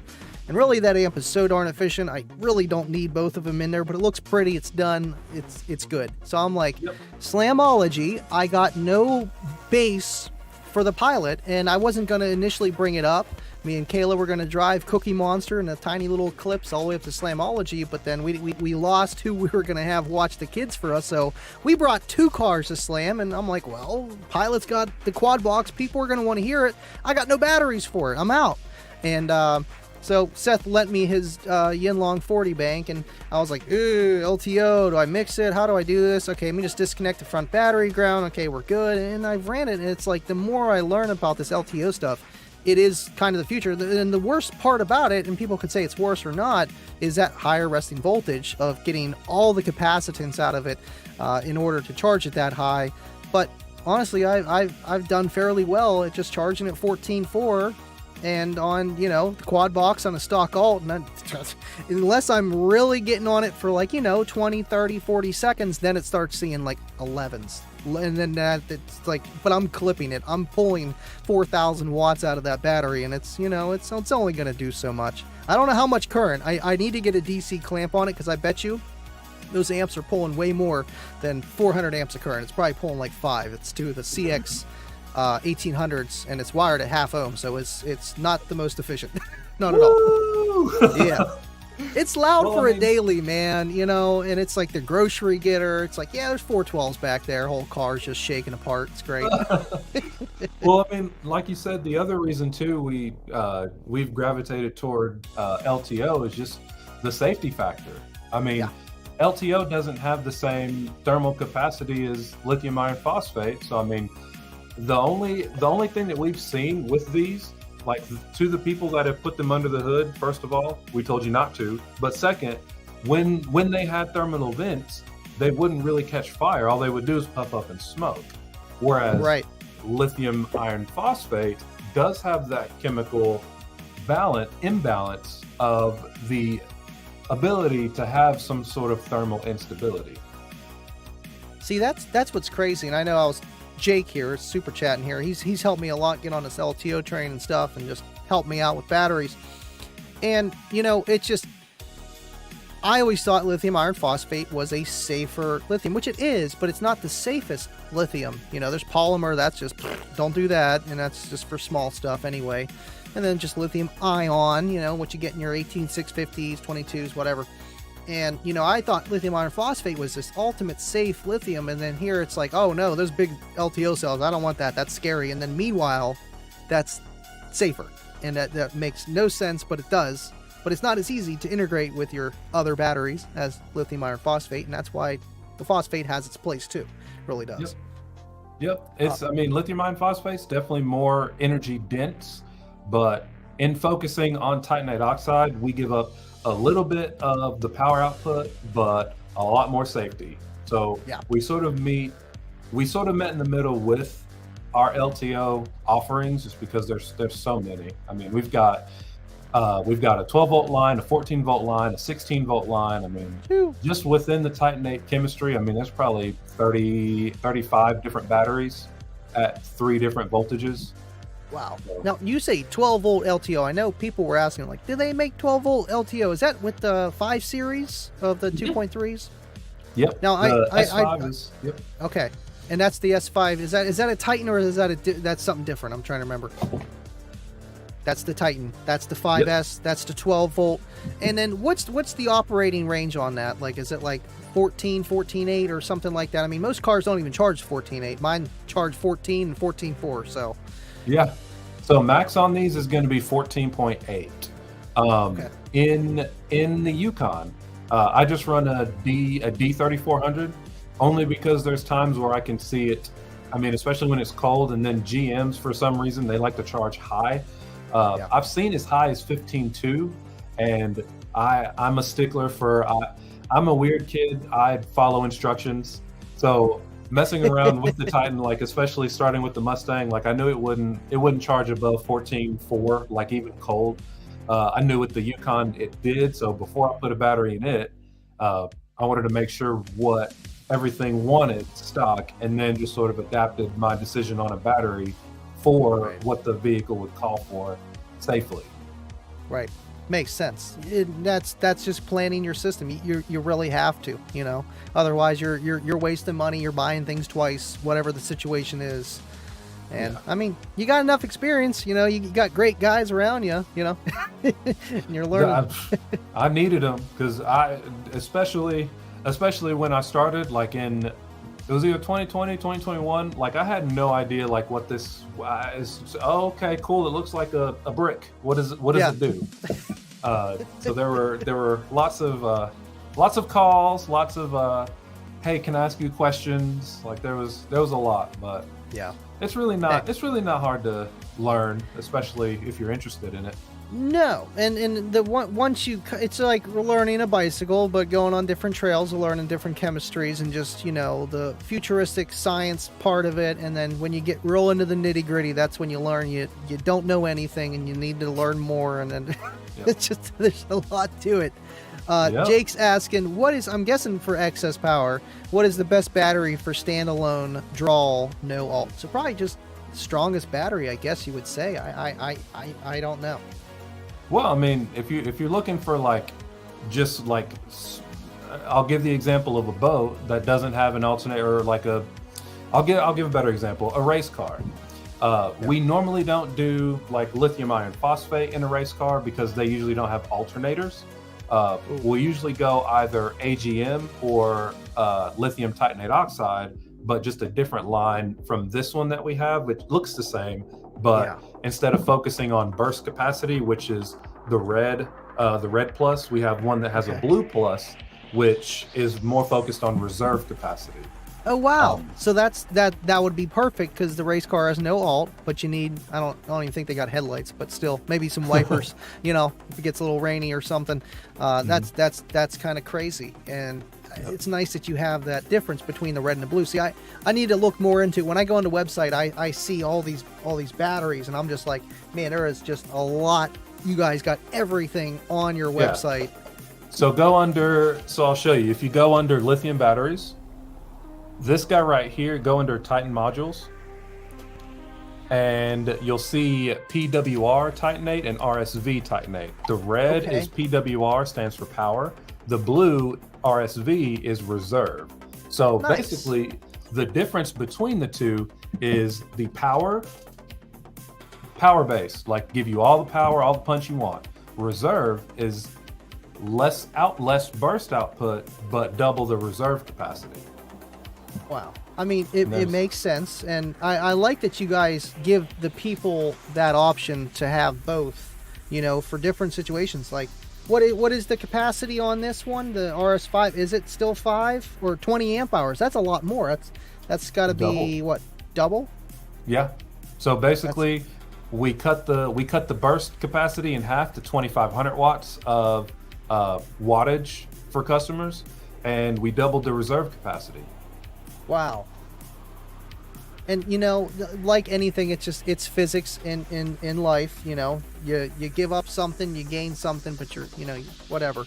I see it all the time in Kicker Club and just any car audio group where people are like, man, I want my system to do this, and I'm like, okay, but if you do that, it's going to not do this anymore, and you're not going to be able to do this, but this is going to be better. And that's why it's always fun to find something that's pretty well balanced, but then you're going to go get someone else's system and you're going to be like, oh man, I wish mine only played 2 hertz, but it was that windy, because sometimes it's kind of worth it. I've had some flop builds, and I've learned from it, and it's like, yeah man, maybe you don't want that. It'll move some hair, but that's literally about it. It's not enjoyable. I know I'm on version 3, 4. I don't even know. I lost count on my Cookie Monster.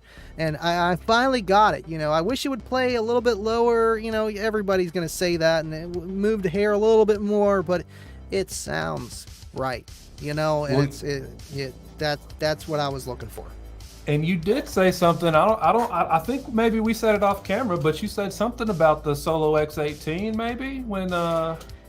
Yeah, I cannot confirm nor deny that conversation we had earlier. But yeah, L7X18, man, that would be perfect to just drop right in there. From my understanding, I might have to do a little bit of fabrication, but I did plan ahead. I couldn't make the cutout any smaller, had to fit it in there. But yeah, the cutout's going to be a little bit smaller, so I'm gonna have to do a little bit of fabrication, but nothing a little bit of shag can cover. But that would be great to retire the old 18. I've had this well, this one over here, I always do that sub since 2011. I traded a Kicker L712 and an Alpine, or 2 Alpine Type R's for that 18, and I didn't even mean to do it. We were just swapping. He had that sub. I'm like, dude, let me try it. I have a 2000 watt amp. Good friend Nate Brink, he got on a 600 watt Sony Explode. I'm like, dude, give me that sub. I want to try it. Hold on to my stuff. Not even a month later, we were still friends. Like, we were hanging out all the time, and then we didn't hang out for like a week or two, and I get wind from his friend saying that Nate sold my subs. I'm like, what do you mean? He's like, yeah man, you could have that one. I couldn't sell it. I could sell your stuff. So that's how I got it. And yeah, because that was my entire system. Like, here you go, man. Collateral. Oh, wow. Well, he took the collateral, and I'll take it, because that just started. Not, I wouldn't say started my bass habit, but just my love for Kicker. I always thought the 18 was cool. Everybody does. Like, oh yeah, the Solo X18, the godfather of Kicker, and ran it for years, and then. Not until 2016, I actually, changed the box, took out the wet cell out of my trunk. I was that kind of guy, but, I didn't take the corners too sharp, just in case. Yeah, just in case. That's it. William, thank you, man. $5 super chat. And I know this guy's going to say, would you look at that? No, he said hit the like. Thank you, Remy, for your time and all your education on batteries tonight. Hit the like. Thank you, man. And I know a lot of you guys have been hitting the like. We got 30 likes, actually. Yeah, not too bad. A little on the low side, but I'm not going to be mad at you guys. It's okay. It's because I'm not on it. You're distracting me, Remy. I can't be on these guys. My bad. It's okay, man. No, I appreciate you hanging out with me.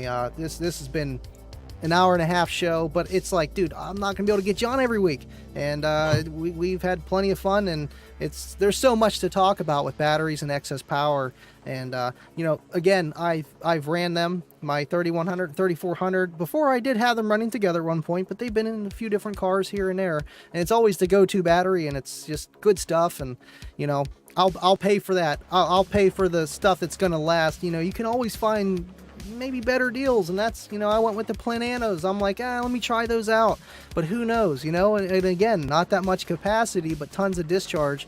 Hey, it's a learning experience. It really is. Yeah. Hey, really I have a question. Do you want to? Yes. You want to play around with one of these? You want us to send you one so you can check it out? Really? That would be like freaking awesome. Yeah, dude. Yeah, I'll Nate. send you one. Awesome. That's awesome. Heck yeah. Titan 8. That's some good stuff, man. And I've been looking at them, and it's cool to learn. Just there's 2 different ones. Well, just for the reserve and discharge, and then there's the whole one under the hood and one not for the hood. It's crazy, and I hear people talking about it. I really do. And that's just me, because I'm always on the Facebook stuff, looking at the comments. You know, I'm there. I see it. People are talking about it. Jake, thank you for the $20 super chat. I don't care what you say about kickers. This guy is a difference maker. Here we go, man. I see these super chats just coming in. Jake, thank you. I'm running a 40 amp hour spin pack from 16 volts to 12 volt, no charge, over 8 hours in a boombox that floats down the river with my 650.1 and 550.4. Just looking for a lighter weight option. Also, cue the costly clip and hit the like. Oh man, these guys. Yeah, don't forget to hit the like. You gotta hit the like. Love them. It's real easy. That thing that goes like this. Pretty simple. That's it. That's it. That's Thank you, funny. Jake.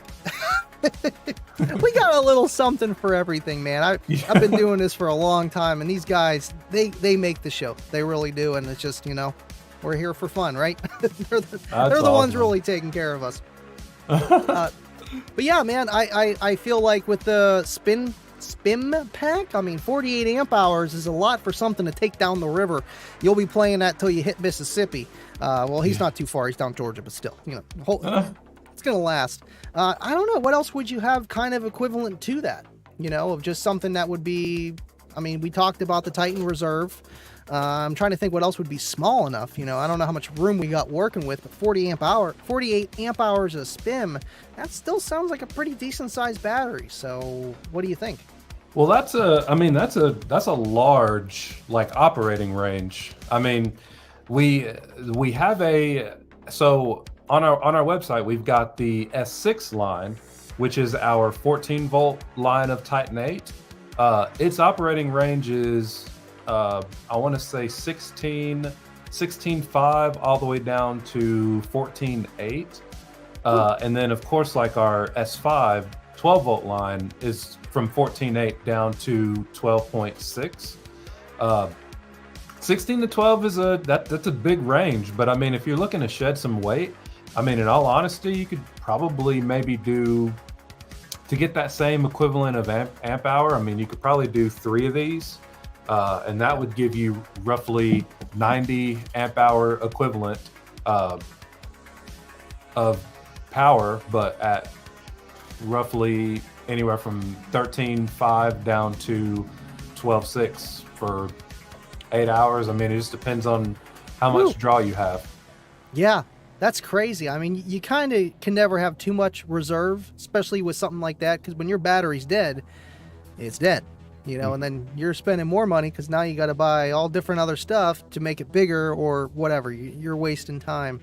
But time, space, money, we got a lot of that. Maybe not the money part. Yeah, well, and that's interesting that the voltage ranges from 16 all the way down to 12.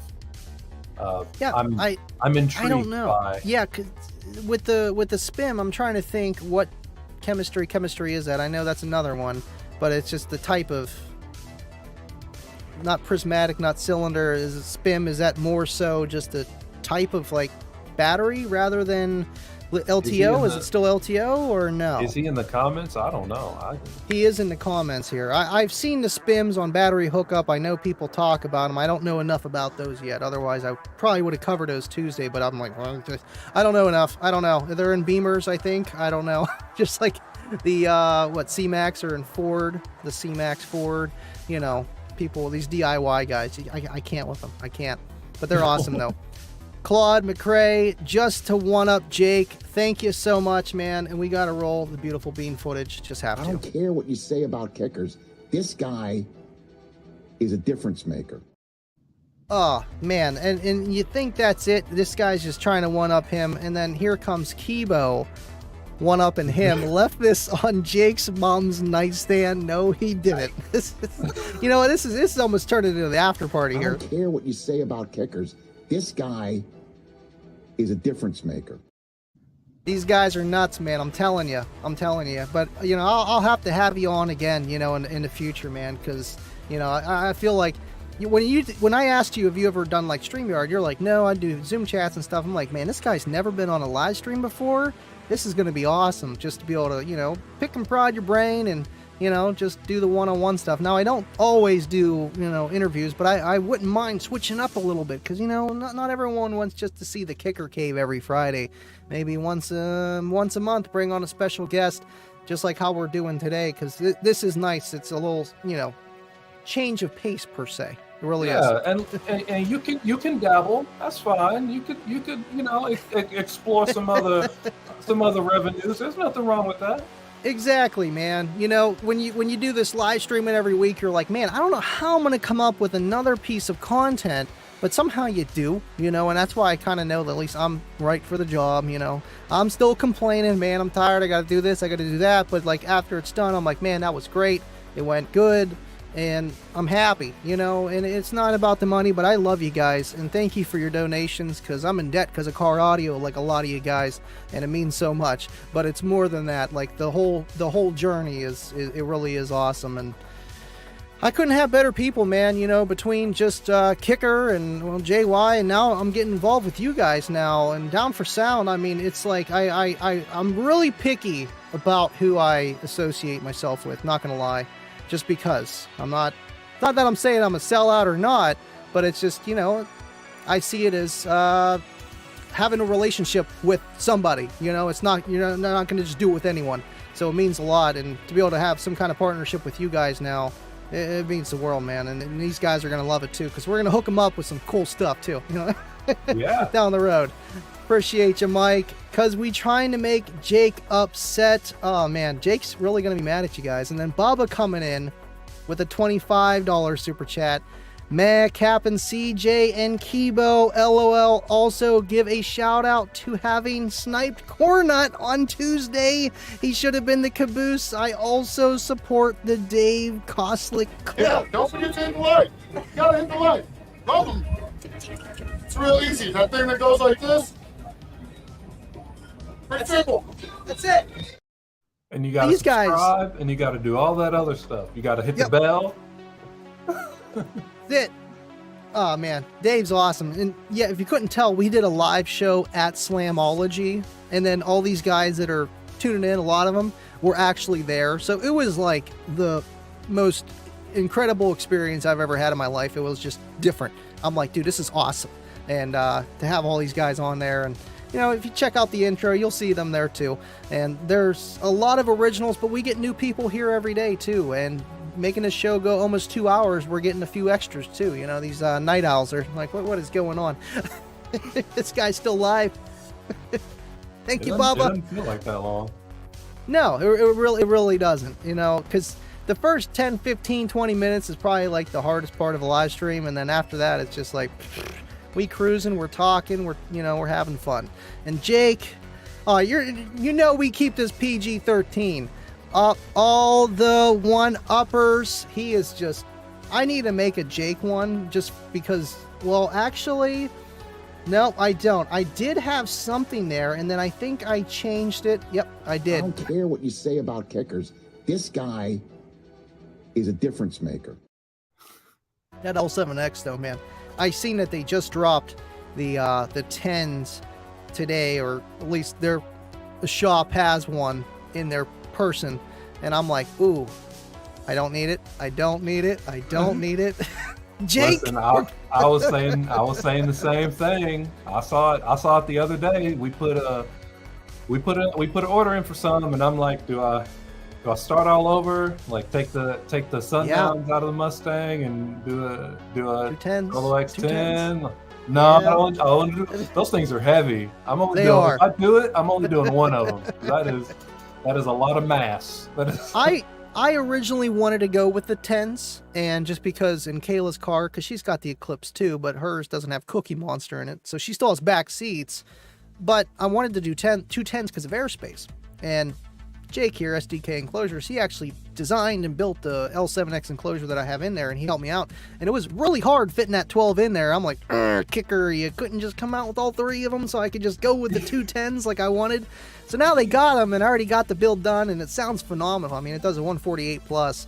It's amazing. Yeah, for 112. I mean, it's I got over 2,000 watts going to it, but it's taking it. And what's sad is it takes the same amplifier at a half ohm instead of 1, better than this 18. And it's just technology, technology, technology. And it's sad, but it's amazing because I can't wait till the other one. You know, it's like if that one can keep up, the new 18 will be a monster. But yeah, 210s would be cool just because it's small trunk. But you know, I know you got the Mustang, and those don't got big trunks either. So you know what I'm talking about here, which is not much space. Yeah, it was. Well, I had to grease it before I put the box in because it was so tight. Yeah. But I will say the Solo X impressed me a lot. Like in the, you saying you got a 148 out of yours, like I kind of want to just. I mean, not that I really care, but I kind of just want to see like how loud the Yukon is. Just, I mean, especially after hearing that. Yeah, I mean, her car is small, but it peaks at 33 hertz, so it's not like that's the cabin gain or resonant frequency whatsoever. I would say in a Yukon and a big SUV, if you have all the power that it needs, like 2,000 watts, give or take, because I forget exactly what specs your box were, but I know it's port forward, sub forward. I would say probably in at least 45 plus range, if not more, depending, you know, where you peak at, but still, and power. Yep. And that's the thing, man. You know, it's not like your L712. It's not. It's an L7X. It's got tons of excursion. And whenever I get out of the car, every time, I can't stress this enough. I get out of the car and I'm like, man, that's 112. That's 112. There's no way that's 112. There's just no way, you know? And I would love to compare it against, you know, like a Sundown Z or an X or something of their newer ones and put it in a kind of similar box to see how that sounds too. Maybe it's just I'm used to these, you know, old school woofers, and this thing is just, you know, it keeps up with all the competition of what people want nowadays, and you know, and it's kicker, so it's going to sound good. Yeah, I mean, I think it's more similar to like the X series from Sundown. I don't know for sure, but I do know that like at least in the Yukon, that thing gets low, like 24 hertz, like no problem, all day long. It just wants to dip down there, huh? I'm just giggling the whole time. Give me all your wasted information. I'll take care of you. It says that's about it. That's crazy. I know. I wouldn't say mine plays as low, and Jake's going to cringe when I say this, but we've already had this conversation, but it sounds beautiful. I'm not messing with it. But it's probably just because it's a smaller car and just the orientation and just, you know, it's tight. I just know how it goes with that. And it's like, I don't want to play 24 hertz. I had a system that would play 13 to 17. Let me tell you, I'm over it. It sounds cool. It looks impressive on camera, but when you're sitting in it, you're like, okay, it's windy. Now where's the bass? And it's like, it's there, but it's struggling. I don't want that. I want something that just, it'll dip down. Don't get me wrong. Tons of wasted information here. Other than the quad box. That quad box, it'll play down to 34, 32, but she loves 45, 42, 49, and it just rips your face off. It's like, man, it's like, yeah, that's a prefab. It's a prefab. Thank you, Dubby. He's throwing, you know what? I forgot about Dubby. Dubby's got his own thing. It's not Scarbucks. It's not pennies. It is...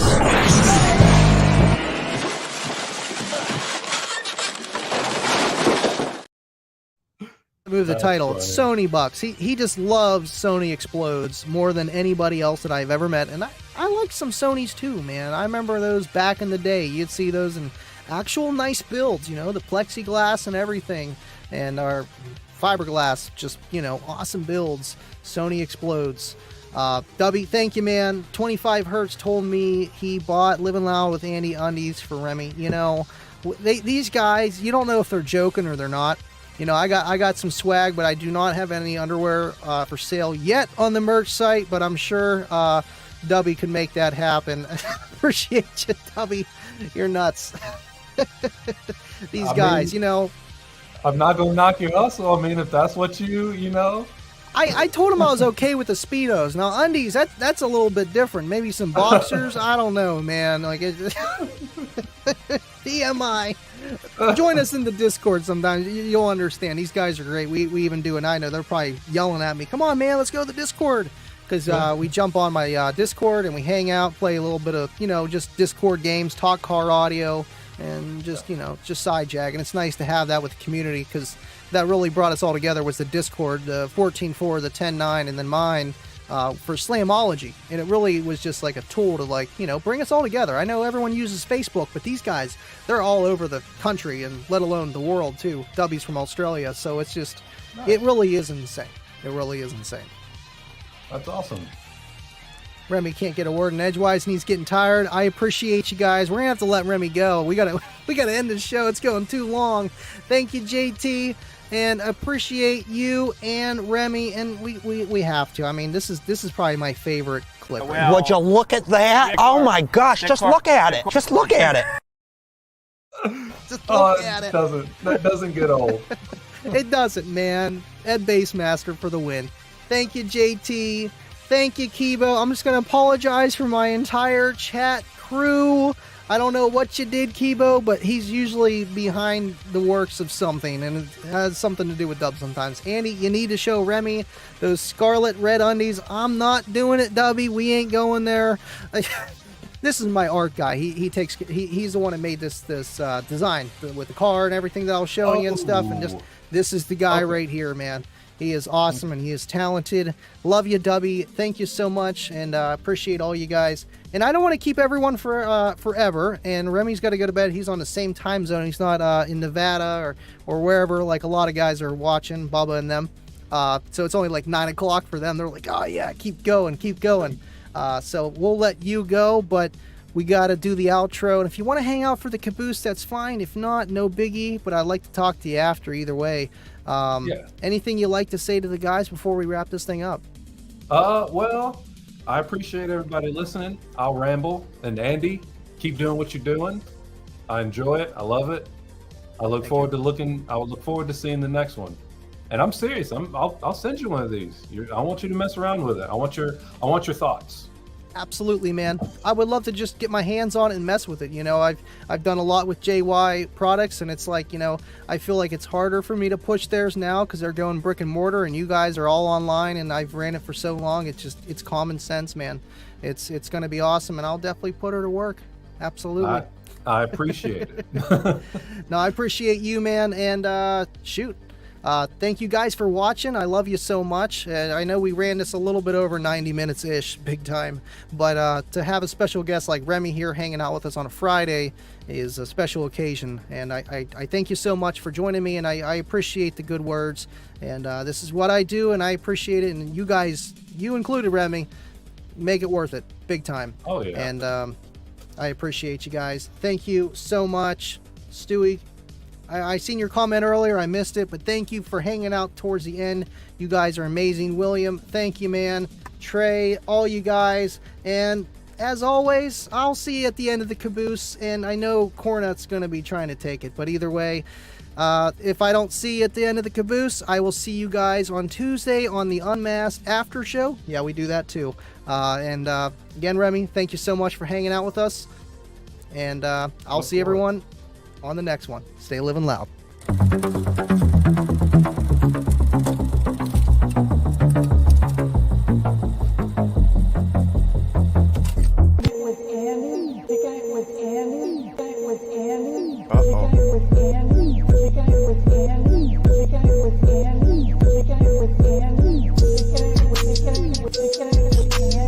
Okay. So we're kicking it with Andy, right? You know what that means. We living loud.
know what you're talking about. I mean, you can ask that SDK guy. I think he knows. But, you know, like a lot of things, user error. Oh, man, I just blew up my kickers. Guess what? Probably user error, too. Hey, it is what it is. I appreciate you guys so much. Love you. Bye!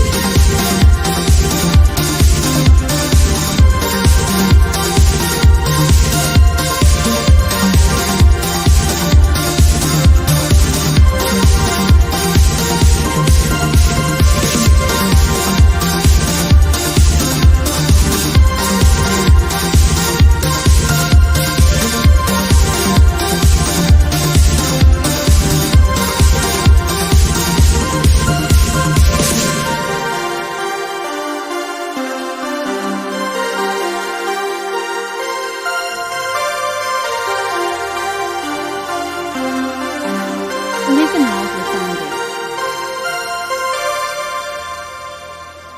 Would you look at that? Oh my gosh, just look at it. Just look at it. Just look at it. Just look at it. It's all you can do. I love you guys so much. Baba's coming in, but a little too early, Junior. I yield the caboose to the OG original, aka Cornut. He said a chugga chugga. Choo choo with the corn and nuts. I love you guys. Choo choo caboose. And I will see you on the Discord. Stay living loud, everyone.